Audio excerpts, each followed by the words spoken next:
Hey everybody, it's Jenny from GrowthMode Marketing. You're listening to Demand Gen Fix, the podcast where our team of growth moders and our guests discuss the ins and outs of demand generation and why we believe it's the key to long-term sustainable growth, especially in the HR tech industry. Hi, podcast listeners. Welcome back to the Demand Gen Fix. Today's episode is a continuation of the conversation that we started last week, where we talked about the common marketing mistakes that will kill your growth potential. We had a really good conversation, but we feel like there's so much more to talk about that we wanted to do another podcast episode about that. So I think we can just jump right back in. And again, it's Erica and Deanna and I. So you guys are used to us by now. One of the main mistakes that we have talked about a lot in our podcast and that a lot of people make is only playing the short game with your marketing tactics. People are really interested in getting leads really fast. They want results right now. And so they don't look at the big picture and the long game, and they don't have patience to do that. This is such a common mistake. And I think organizations don't even recognize they're doing it.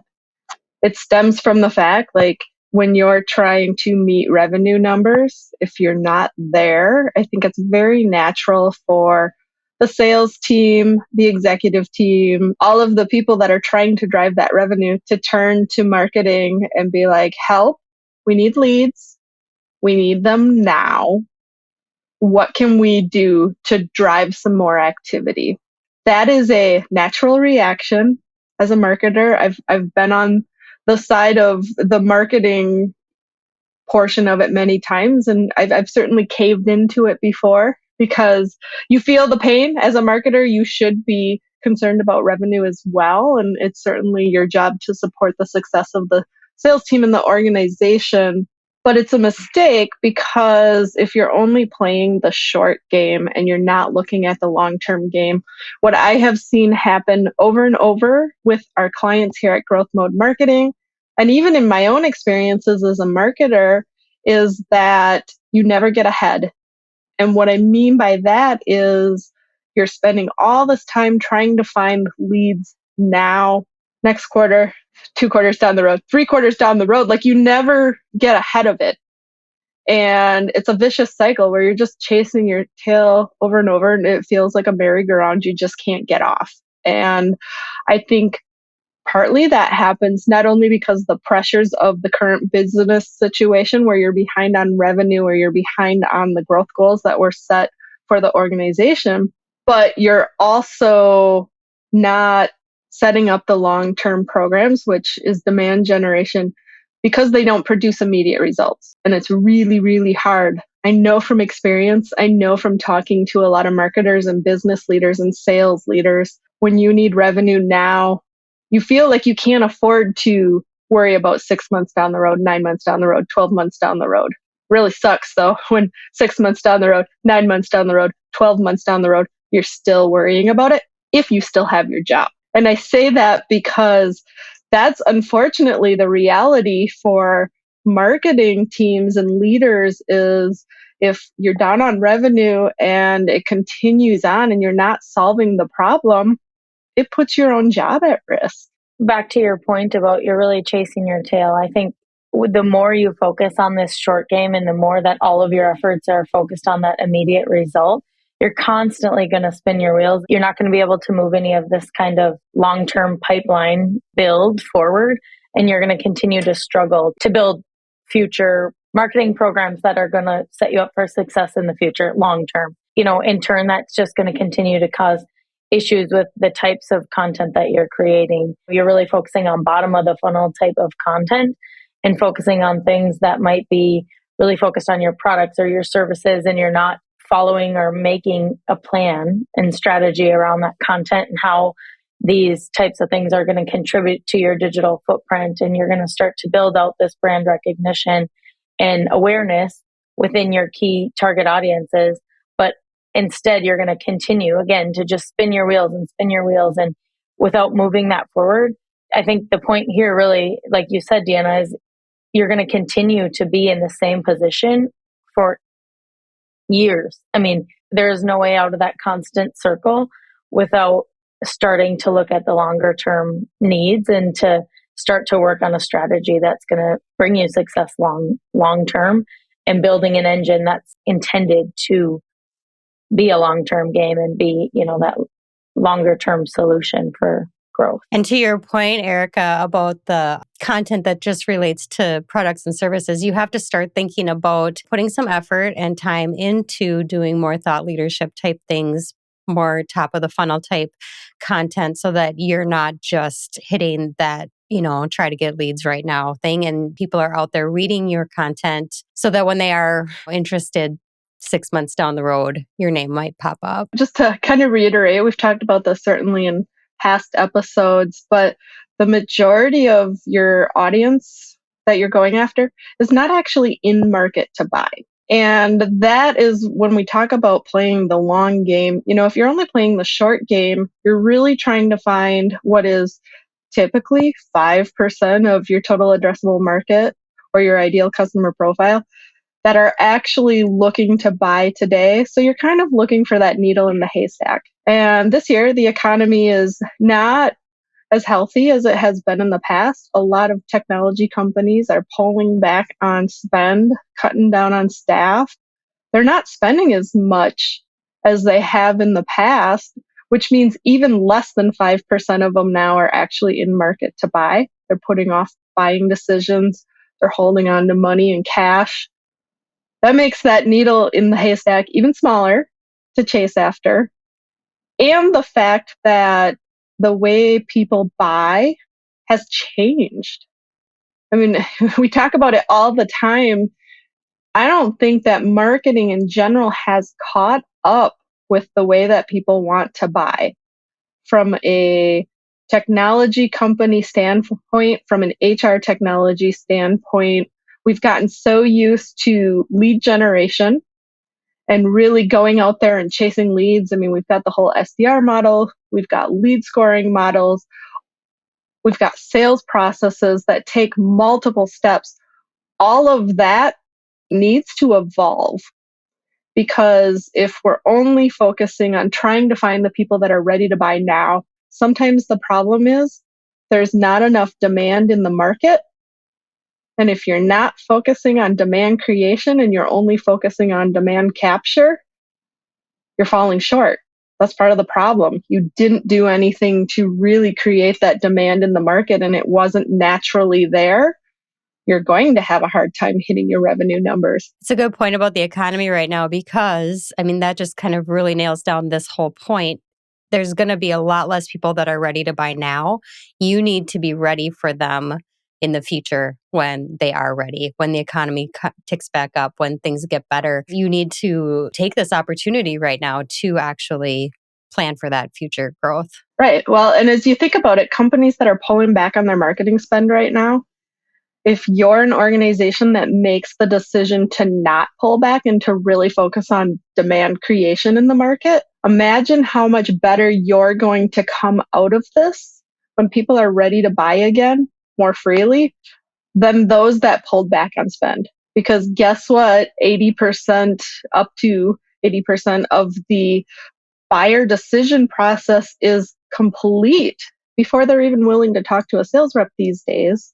Everybody's trying to avoid talking to those sales reps. That means you better make their consideration set. You better build that brand awareness and trust with them before they get to that point. So if they're a year out from buying right now, now's the time to be putting content in front of them and engaging them and giving them a reason to be a captive audience to you and follow along with your content. So the mistake here really is that, people are, when you get stuck in that short game and you can't continue to move forward because you're spinning your wheels.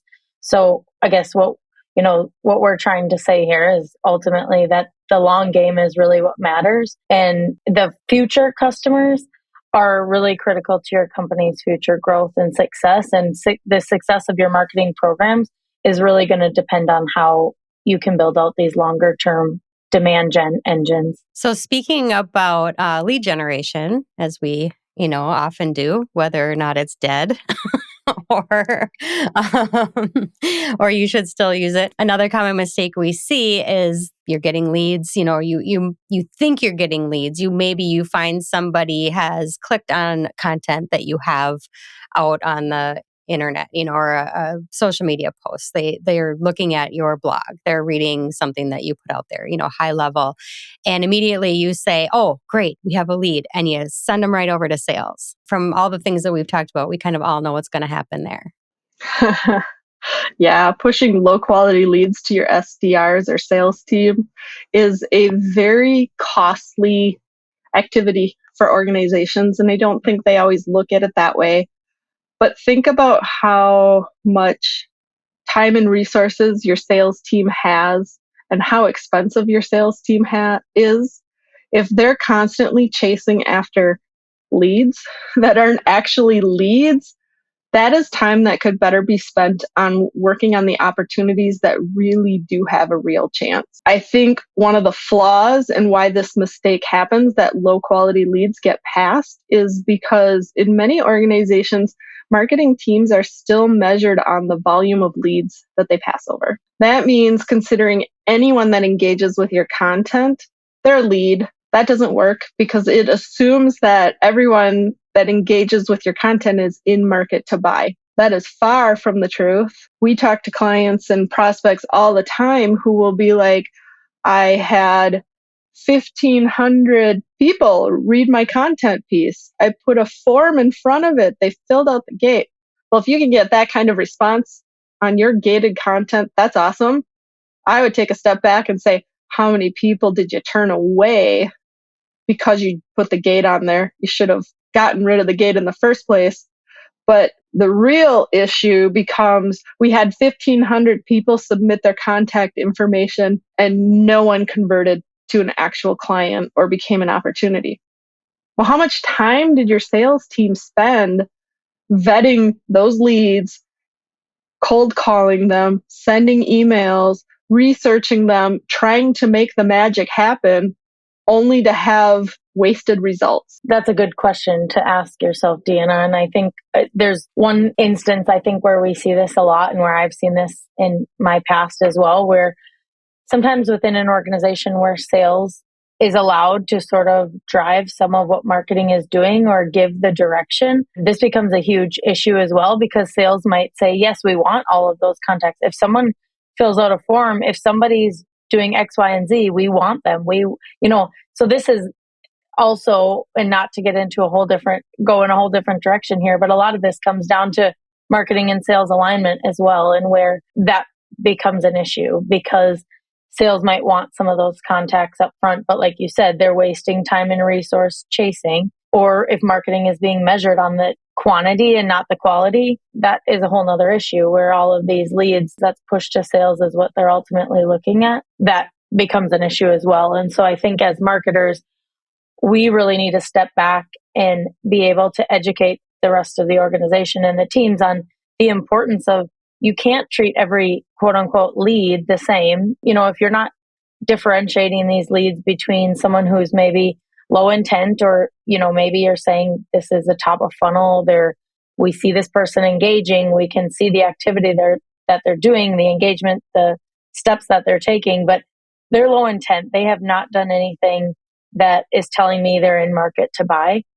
Don't focus that effort. Let marketing handle that nurturing process and, continue to feed content to those types of leads and really let your sales team focus on the high intent activities, where identify what those are and what types of activities really do mean somebody's taking that step. One example I think that's pretty common that we think of is, if somebody went to a buy now or find a distributor or that kind of page on your website, you might look at that as, okay, this person is really interested. They've looked to find whether it's a distributor or to find a way to purchase or a way to contact us.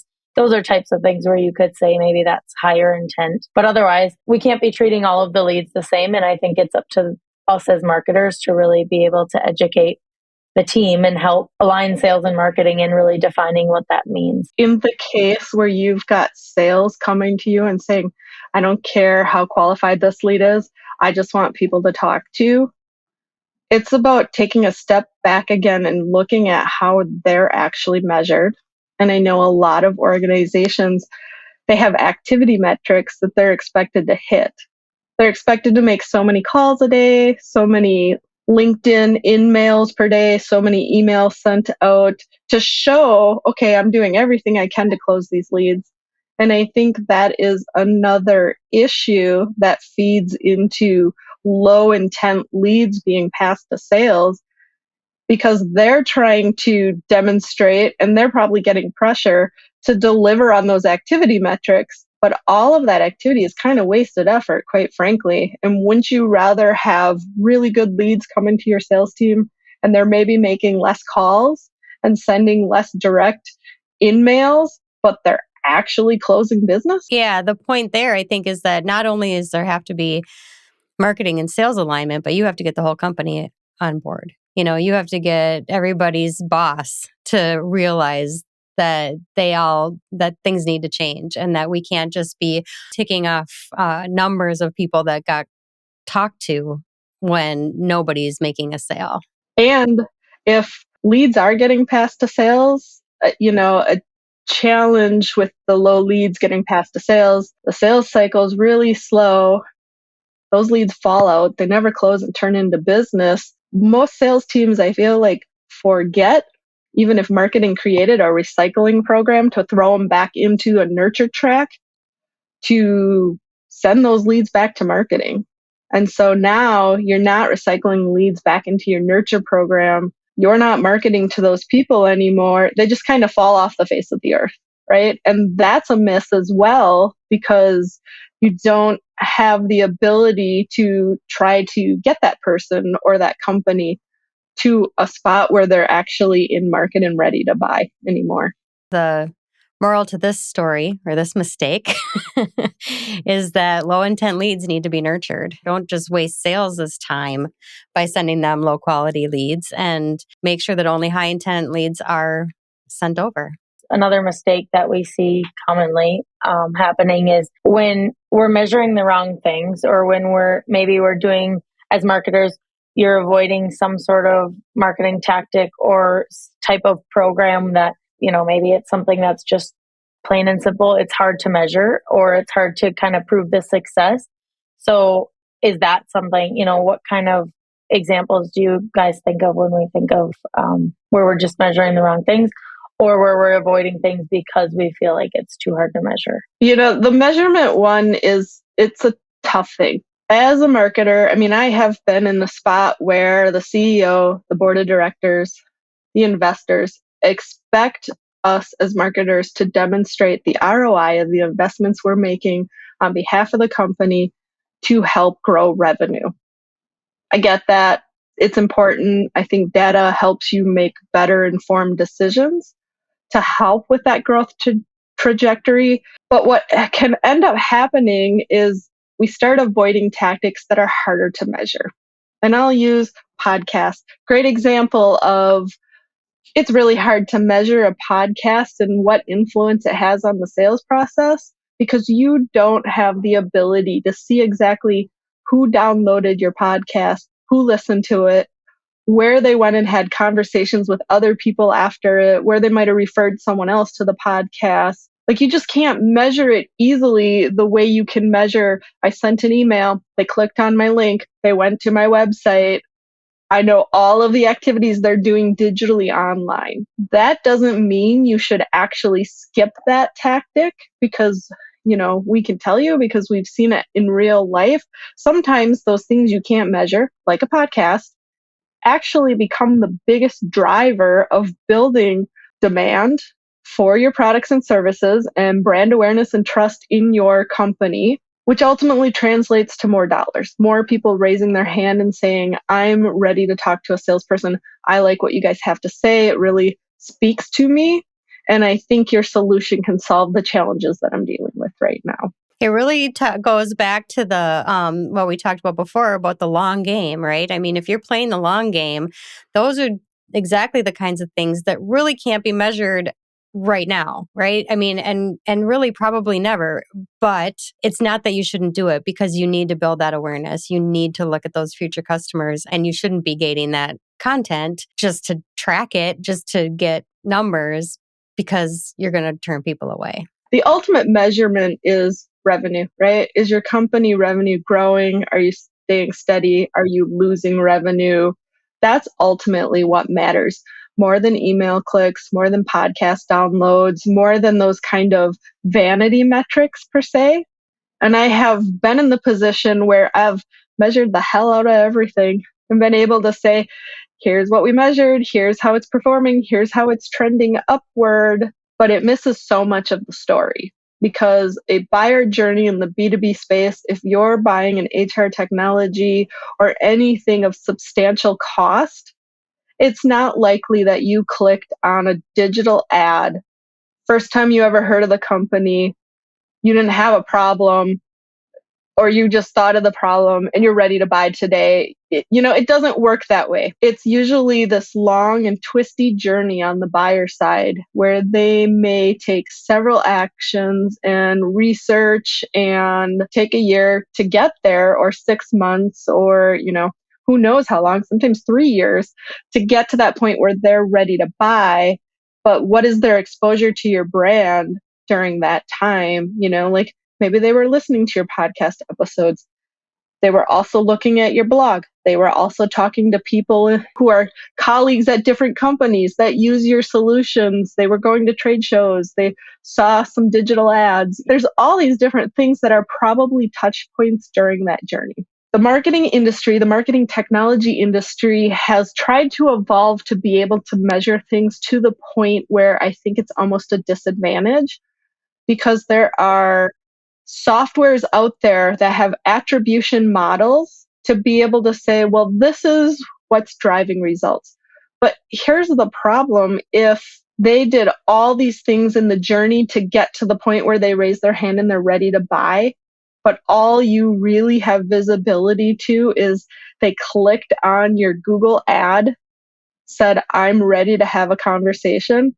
On paper, it looks like, okay, we should invest more in digital ads because this is what's driving leads for us. But if you just did that and you got rid of all your other programs, I mean, I've seen so many companies throw more money into digital advertising and not get better results or bigger results. And so there's not always a direct correlation between what you can measure and what you can see and what's actually happening.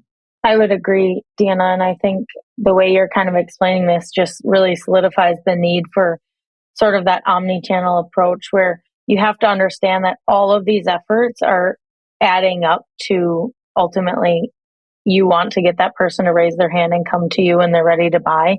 And I think a lot of times, I mean, this comes down to, again, as a marketer, your ability to go and sort of educate those within your organization and make sure that people understand that sometimes. And I think I've had experience in the past with where really you're just measuring so many different things that it's hard to actually prove that value. And when you're digging so deep to try to put an ROI on a certain effort or a certain marketing tactic, it becomes really hard to, really prove that there was any value there, or that, yes, this is the tactic that works. There's ways to measure things, and there's ways to report on whether, your first touch, you might see that was a Google ad, but you don't know, you're not looking at all those other touch points between the time someone clicked that ad to the time somebody raised their hand and wanted to talk to sales. So I think, again, it really just goes back to the fact that as a marketer, that's part of our job, is to be able to educate the rest of the organization, and especially your leadership, on what are the right KPIs to be measuring. This can take a long time to educate or convince others within the organization of what those KPIs look like and what makes the most sense to measure and to push back on. It's not always an ROI that you're showing, it's X, Y, and Z. And I think that's just something, again, the nature of our role as marketers is really just to be able to educate our teams and our leadership on what are the right things to measure here, and how can we identify KPIs that are really going to help us tell the entire story and show the entire journey that we took someone through, or again, that omni-channel process. One of the things to consider that's a really easy change to make to be able to measure some of these tactics that are harder to directly measure. When your lead comes in the door, put on your form on your website, how did you learn about us? And see what they say, because that's when you start to hear things like, well, I've been listening to your podcast for the last 7 months, or I've attended 3 of your webinars.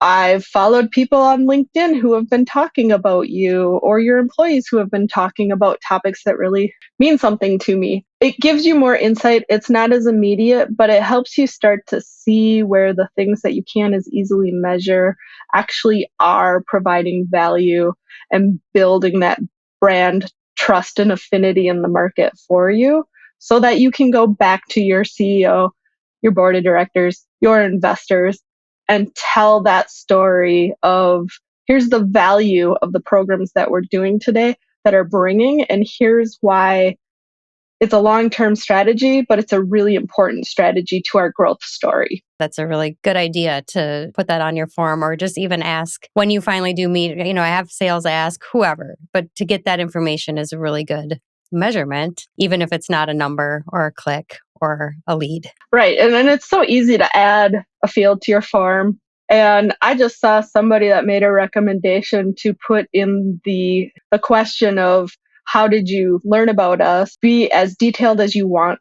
And they said their information that came in went up significantly, because now instead of someone saying, I listened to your podcast, they were like, well, I listened to your podcast. I follow so-and-so on LinkedIn. I'm reading your blog articles. Like, some of the people were going into such detail that it just painted a much richer story for that organization. I think the key takeaway when you look at this mistake of measuring the wrong things is, honestly, like, don't get so wrapped up in proving ROI that you miss out on actually delivering the ROI. Because at the end of the day, that's what matters, is how are these programs delivering, not how easily can I measure it and prove it. Well, we have one more mistake to cover today, even though there are, I'm sure we all have made many, many mistakes, but all we can do is learn from them. And this is a biggie, because I think a lot of us really do function this way.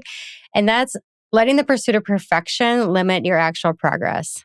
We're so concerned that everything's perfect before we move forward that we never move forward. Guilty. It's like you want to put your best foot out there, and you want really good marketing. And, we experience it ourselves internally at times. We see clients do it. It's easier to recognize when someone else is doing it than yourselves. But it's like you're spending so much time trying to get it perfect and trying to get it right before you put it out there, that you don't actually get it out the door in a reasonable time. And if you take a step back and think about it and have a mindset of progress, not perfection, something that's 75% there but is out there is going to deliver more results than something that's just not out there because you haven't perfected it yet.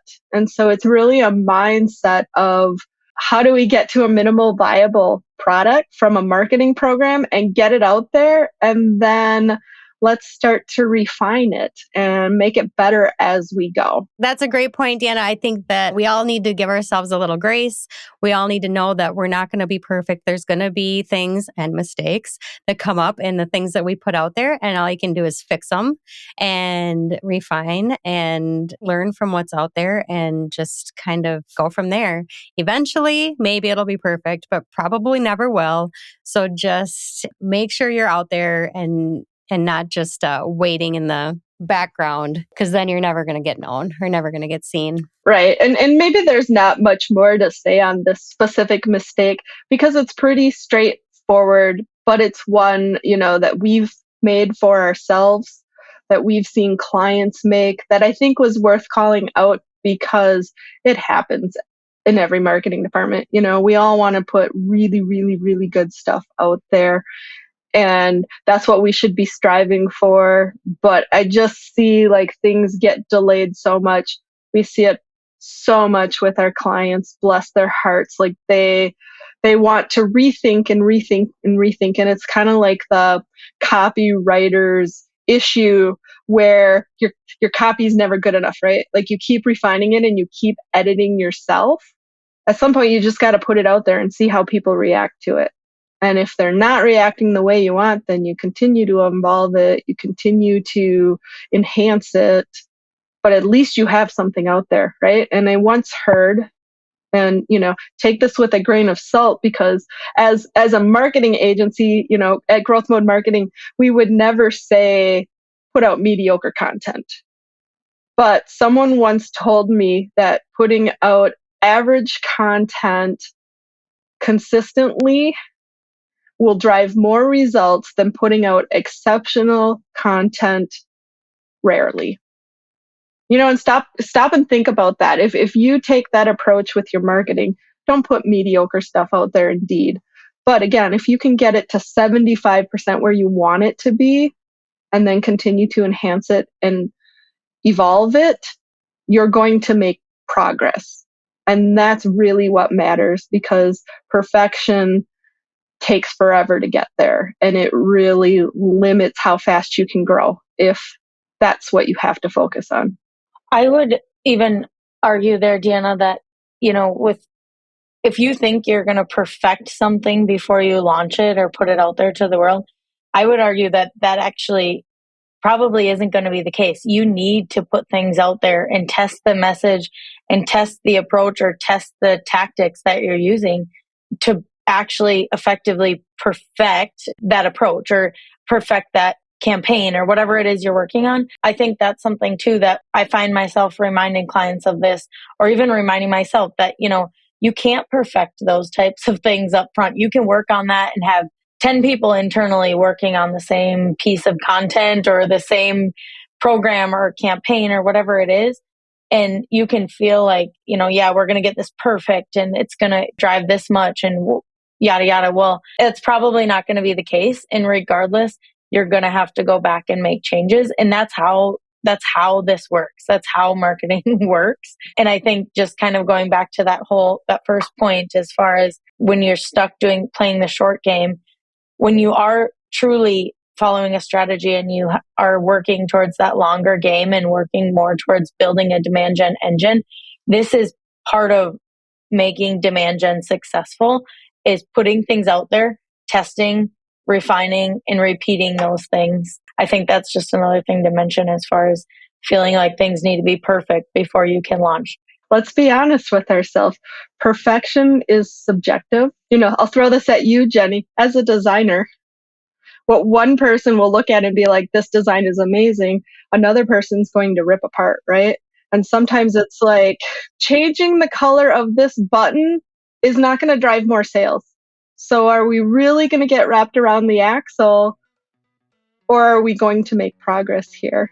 So, wow, we have really covered a lot in these last two podcasts. I hope you all learned something, and thank you for listening, and join us again next week. Thanks for joining us on the Demand Gen Fix, a podcast for HR tech marketers, brought to you by GrowthMode Marketing. We sure hope you enjoyed it. Don't forget to subscribe for more perspectives on demand generation and B2B marketing strategies. Plus, give us a like. Tell your friends. We'll see you next time.